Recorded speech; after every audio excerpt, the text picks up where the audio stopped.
Nah, saya yakin beberapa minggu ini kalian sudah banyak belajar, dan hari ini saya juga sekedar mau menambahkan apa yang kalian sudah pelajari.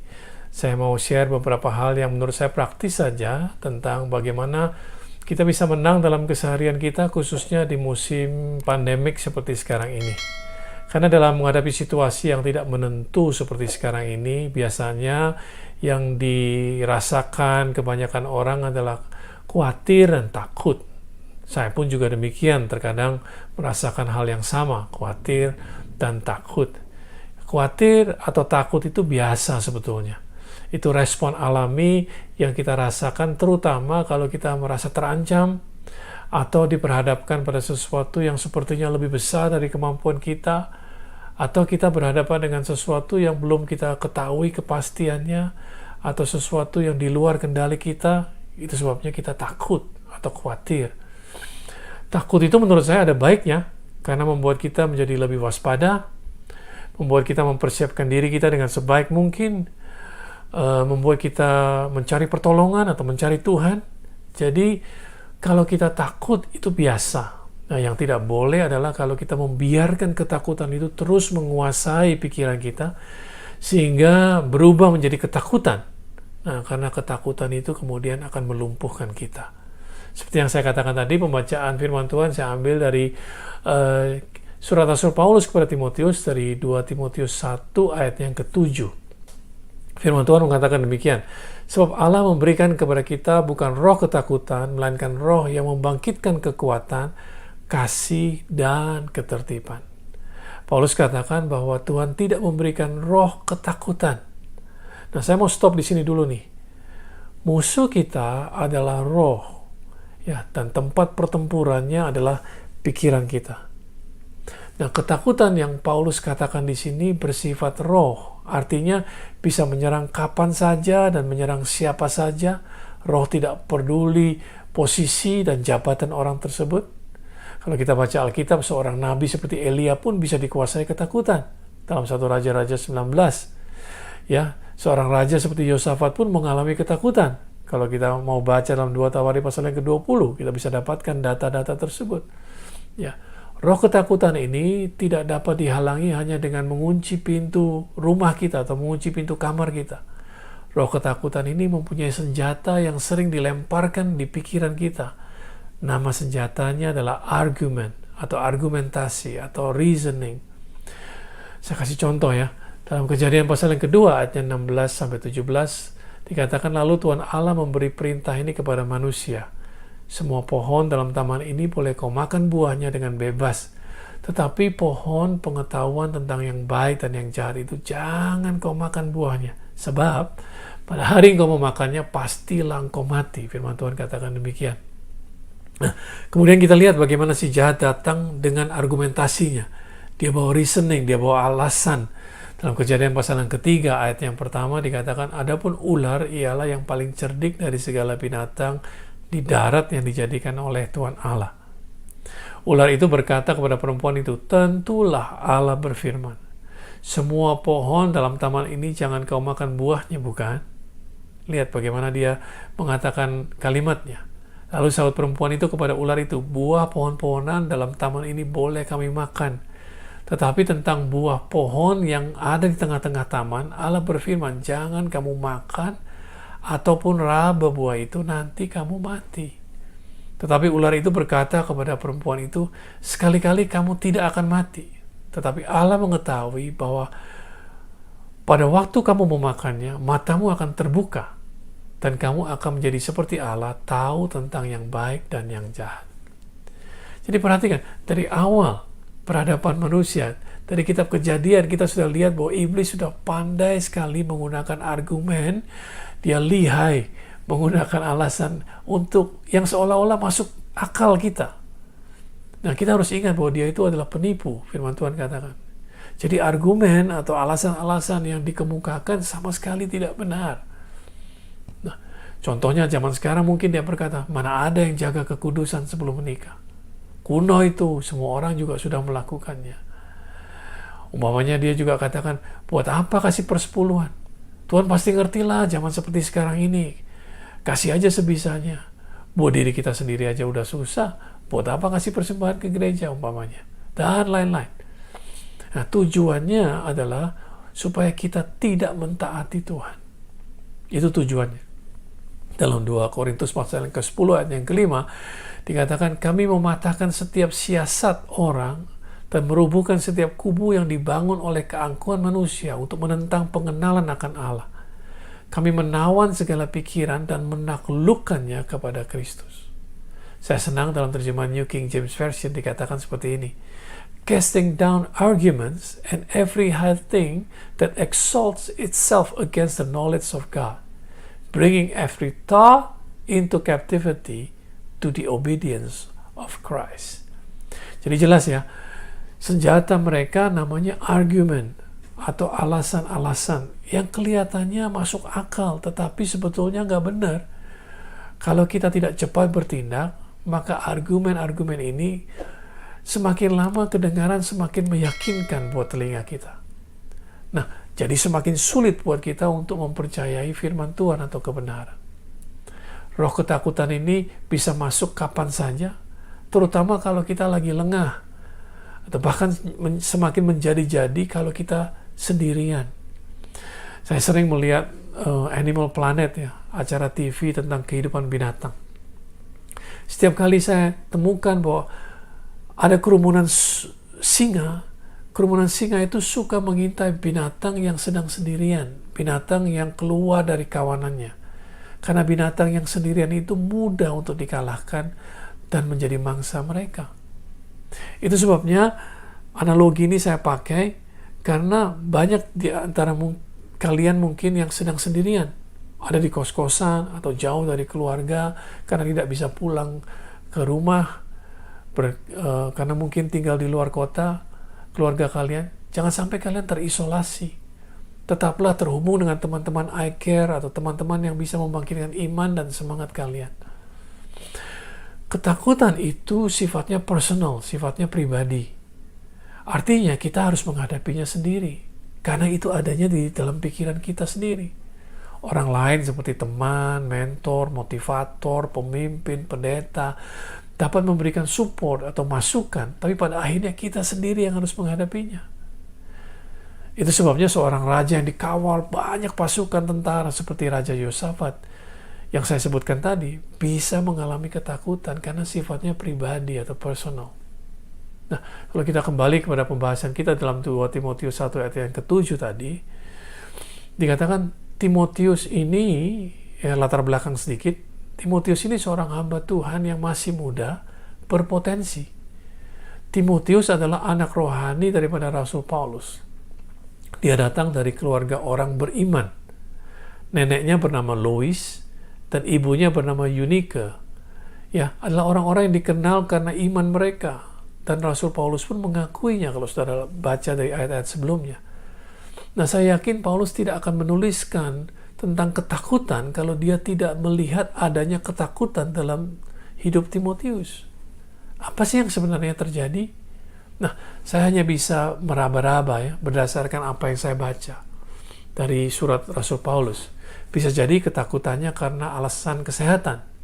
Karena dalam 1 Timotius pasal yang ke-5 ayat 23, Paulus menuliskan bahwa ada gangguan dalam pencernaan Timotius dan tubuhnya sering lemah. Bisa jadi karena sebagai hamba Tuhan yang masih muda, Timotius sering dianggap rendah, disepelekan oleh yang lebih tua, yang lebih berpengalaman. Mungkin saja Timotius takut gagal, khawatir kalau tidak bisa melakukan pekerjaannya dengan baik. Apa kata orang nantinya? Karena Paulus memperkenalkan dia sebagai anak rohaninya. Jadi beban di pundaknya sungguh berat. Bisa jadi dia sering merasa tidak mampu, apalagi kalau orang membanding-bandingkan dia dengan gurunya, dengan Paulus. Belum lagi takut tidak bisa mengikuti jejak iman daripada neneknya atau ibunya. Jadi bisa dimengerti mengapa Paulus berusaha untuk menolong anak didiknya untuk lebih percaya diri. Karena kata takut yang Paulus pakai di sini bisa diterjemahkan dengan timidity atau takut karena kurang percaya diri, takut karena malu. Nah, Paulus mengingatkan Timotius, Tuhan tidak memberikan kepadamu ini. Kata ketakutan ini juga diterjemahkan dengan kata cowardice, yang artinya takut karena kecil hati, atau kecut hatinya, yang digambarkan seperti orang yang melarikan diri dari sebuah pertempuran. Roh ketakutan ini dapat menciptakan ketakutan yang luar biasa dalam pikiran seseorang, sehingga seseorang yang tidak bertahan, yang tidak bisa bertahan, akan mulai memainkan skenario sendiri dalam pikirannya. Bagaimana kalau ini yang terjadi? Bagaimana kalau itu yang terjadi? Padahal yang dikhawatirkan atau yang ditakuti sama sekali tidak ada, bahkan tidak terjadi. Namun skenario itu seolah-olah sangat nyata, sangat real dalam pikirannya, yang membuat orang tersebut menjadi tidak bersemangat, lesu, karena kecil hatinya. Nah, perhatikan, yang diserang adalah pikiran. Nah, kalau kita tidak cepat sadar, dan malah terus memberikan angin kepada argumen-argumen tersebut, kita pikirin terus, maka akibatnya ketakutan tersebut bukan berhenti di pikiran saja, ketakutan tersebut mulai menguasai hati dan mematikan semangat kita. Dalam Amsal pasal yang ke-28 ayat yang pertama dikatakan, orang fasik lari walaupun tidak ada yang mengejarnya, tetapi orang benar merasa aman seperti singa muda. Nah, saya senang Rasul Paulus bukan orang yang dapat menunjukkan masalah saja, seperti yang dilakukan oleh kebanyakan orang. Ada orang-orang yang ahlinya cuma menunjukkan masalah saja, tanpa pernah menyodorkan solusi. Tapi Paulus tidak demikian. Paulus memberikan solusi, dia memberikan jalan keluar. Dia katakan bahwa Tuhan memberi kamu roh yang membangkitkan kekuatan, kasih, dan ketertiban. Nah, saya senang di Alkitab kita dipakai kata membangkitkan. Nah, berarti kekuatan, kasih, dan ketertiban tersebut sudah ada dalam hati kita. Cuman perlu dibangkitkan. Selama ini mungkin hidup kita terbiasa mengandalkan kekuatan kita sendiri dan tidak bergantung kepada Tuhan. Nah, sejak ketakutan mulai datang, kekhawatiran mulai datang, kita jadi mencari pertolongan Tuhan. Nah, karena selama ini kita mengandalkan kekuatan kita sendiri. Itu sebabnya kenapa roh tersebut tidak bekerja sebagaimana mestinya. Jadi perlu dibangkitkan dari dalam kita. Nah, kekuatan di sini diambil dari kata dunamis, yang mempunyai arti lain selain kekuatan, yaitu membangkitkan kemampuan. Kekuatan yang mendatangkan mujizat, mendatangkan kelimpahan, menjadikan kita mempunyai moral excellent. Lihat, argumen yang dibawa si jahat itu datang dari luar. Bisa melalui berita yang kita dengar, atau yang kita baca, bisa melalui TV, atau melalui internet, bisa melalui WhatsApp yang kita terima, dan lain-lain. Perhatikan, argumen yang kita terima itu apa sih bentuknya? Bentuknya perkataan, bentuknya kata-kata. Yang iblis bisikkan kepada kita itu seringkali kata-kata, words. Nah, karena datangnya berupa perkataan, kita harus melawannya juga dengan perkataan. Perkataan apa? Dengan memperkatakan firman Tuhan. Karena firman Tuhan itu berkuasa, ya, untuk membebaskan kita dari serangan iblis. Yohanes pasal yang ke-8 ayat 31-32 katakan, maka kata Yesus kepada orang-orang Yahudi yang percaya kepadanya, jikalau kamu tetap dalam firman-Ku, kamu benar-benar adalah murid-Ku, dan kamu akan mengetahui kebenaran, dan kebenaran itu akan memerdekakan kamu, akan membebaskan kamu. Nah, apa sih kebenaran? Nah, Yohanes 17 ayat 17 katakan, kuduskanlah mereka dalam kebenaran, firman-Mu adalah kebenaran. Nah, inilah perlunya kita membaca firman Tuhan, merenungkan firman Tuhan, melakukan firman Tuhan, supaya kita mempunyai senjata untuk melawan argumen, alasan-alasan yang dibisikkan oleh si jahat. Nah, kekuatan itu datangnya dari firman Tuhan yang tersimpan dalam hati kita. Iblis menyerang pikiran kita dari luar. Ya, iblis menyerang pikiran kita dari luar. Nah, kita ambil senjata firman Tuhan dari dalam hati. Nah, tempat pertempurannya adalah pikiran kita. Itu yang dilakukan oleh Yesus pada saat iblis mencobai dia. Yesus memakai firman untuk melawan argumentasi daripada si iblis. Nah, itu efektif untuk memukul mundur si jahat. Nah, kalau Yesus melakukannya demikian, kita pun harus melakukan hal yang sama. Tetapi kalau kita tidak tahu firman Tuhan, maka kita mudah menjadi bulan-bulanan daripada si jahat. Tuhan juga memberikan roh yang membangkitkan kasih, dikatakan. Agape di sini kata yang dipakai. Atau kasihnya Tuhan, kasih yang tanpa syarat. Kasih agape sifatnya tidak mementingkan diri sendiri. Kasih yang berani berkorban untuk keuntungan orang lain.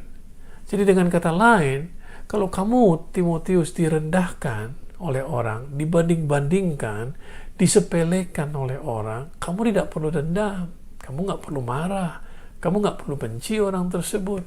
Karena kasih agape sudah dibangkitkan di dalam dirimu.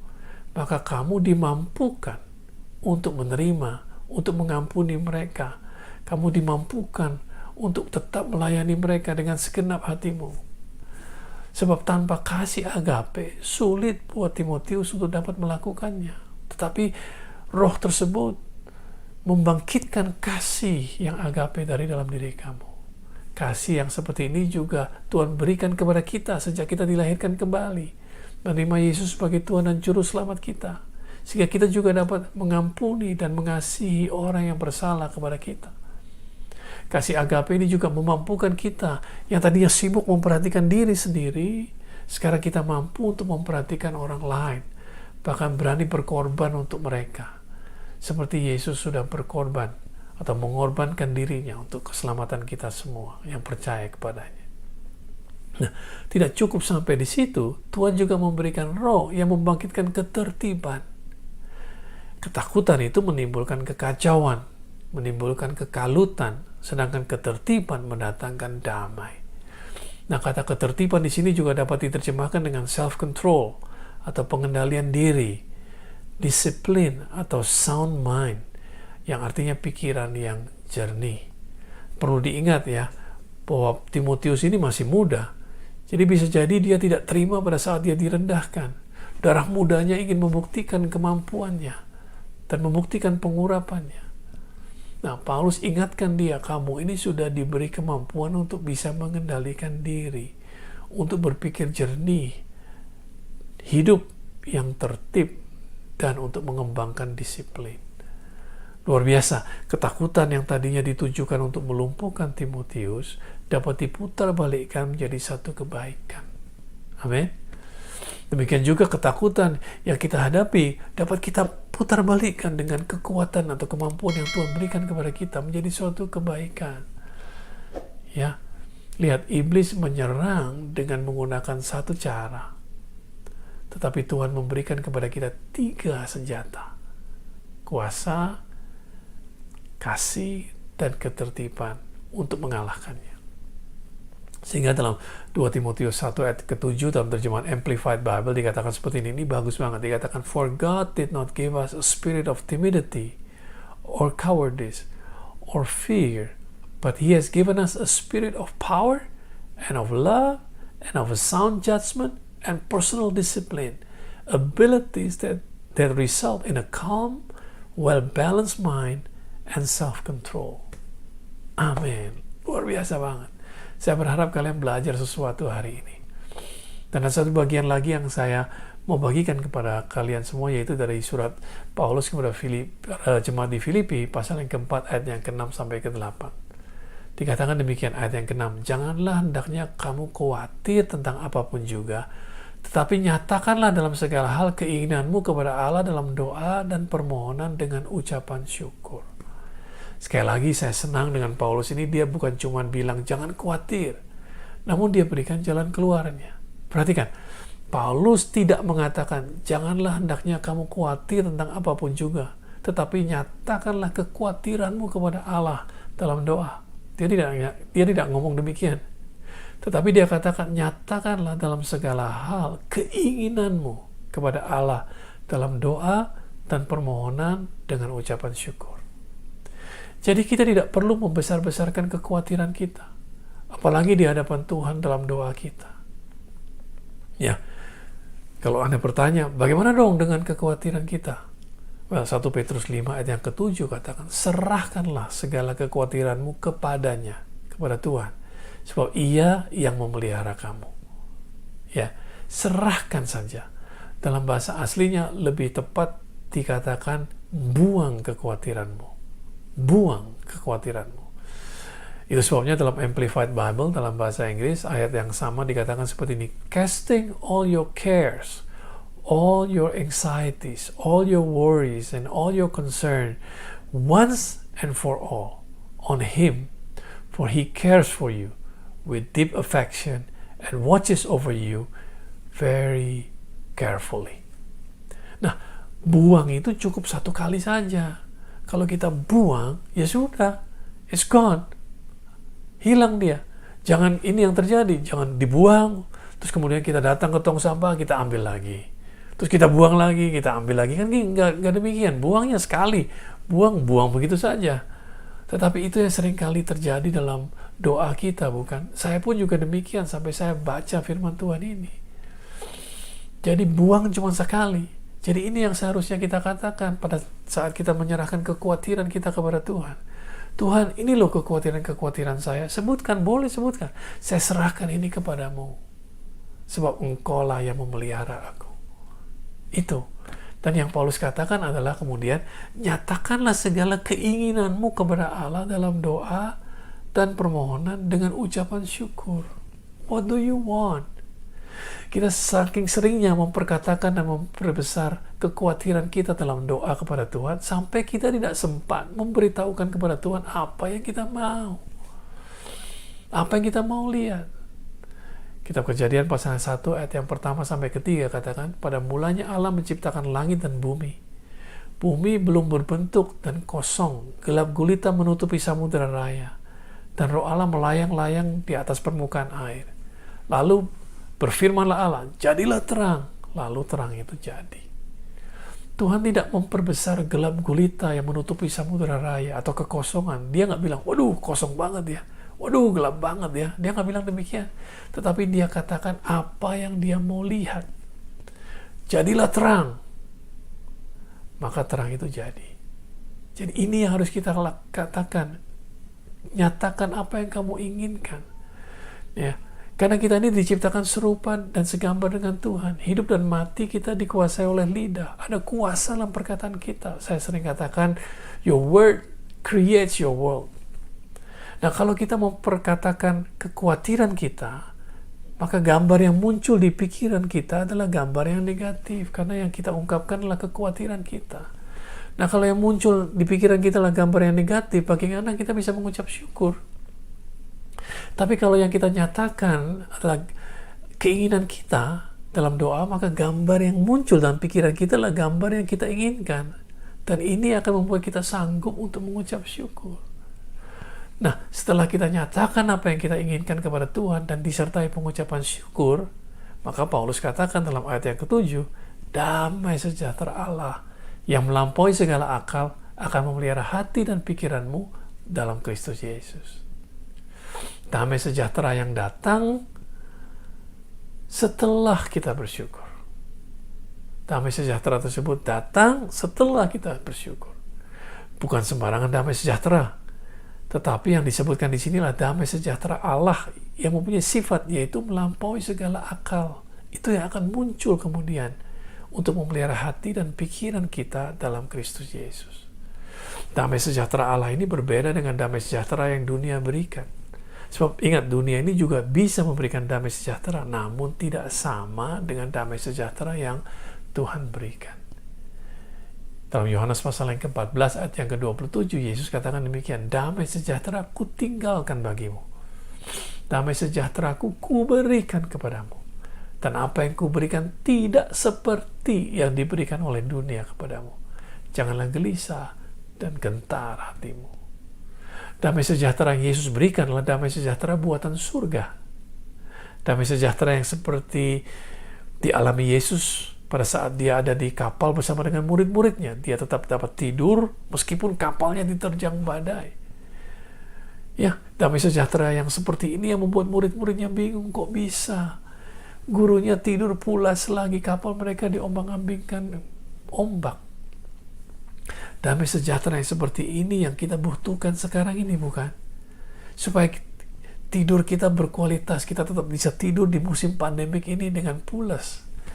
Sehingga imun sistem kita kuat, supaya kita tidak gelisah dan gentar. Damai sejahtera Yesus yang seperti ini tidak dia bawa naik ke surga, tetapi ditinggalkannya buat kita yang percaya kepadanya. Baru kemudian ayat yang ke-8 katakan begini, jadi akhirnya saudara-saudara, semua yang benar, semua yang mulia, semua yang adil, semua yang suci, semua yang manis, semua yang sedap didengar, semua yang disebut kebajikan dan patut dipuji, pikirkanlah semuanya itu. Jadi setelah fokus kita lepas dari kekhawatiran, maka kita harus segera mengarahkan pikiran kita kepada hal yang positif. So kalau kita tidak langsung mengarahkan pikiran kita pada hal yang positif, maka pikiran kita ini seperti kena gaya gravitasi kembali ke arah yang negatif. Kalau saya boleh balik ya firman Tuhan ini tanpa membalik artinya, maka jadinya seperti ini. Jadi akhirnya teman-teman di IFGF Surabaya, semua yang hina, semua yang curang, semua yang kotor, semua yang pahit, semua yang tidak sedap didengar, semua yang disebut kebodohan dan tidak patut dipuji, jangan dipikirin.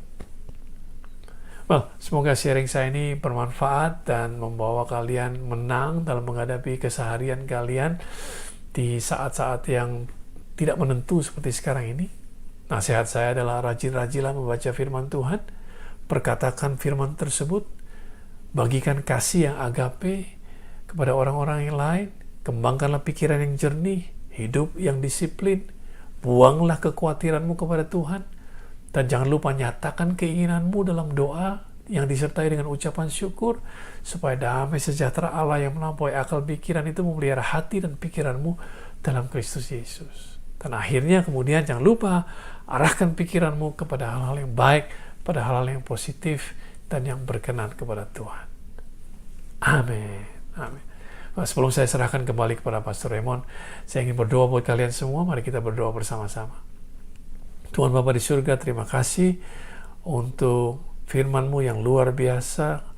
Yang percaya bahwa firman-Mu berkuasa, firman-Mu mampu untuk menolong kami, untuk memperlengkapi kami, untuk menyegarkan kami, untuk menyembuhkan kami, bahkan untuk memimpin kami masuk ke dalam kehidupan yang berkemenangan.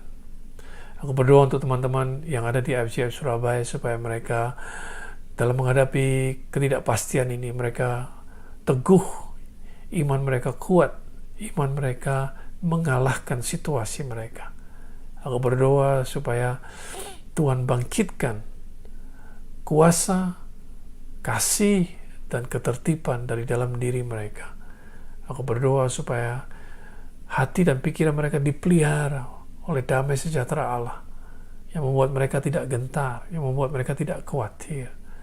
Dan aku berdoa supaya hidup mereka menjadi kesaksian buat banyak orang dan nama Tuhan dipermuliakan.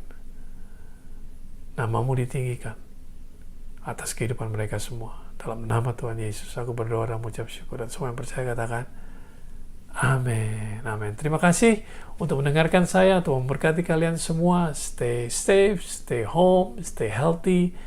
Immanuel. Tuhan memberkati.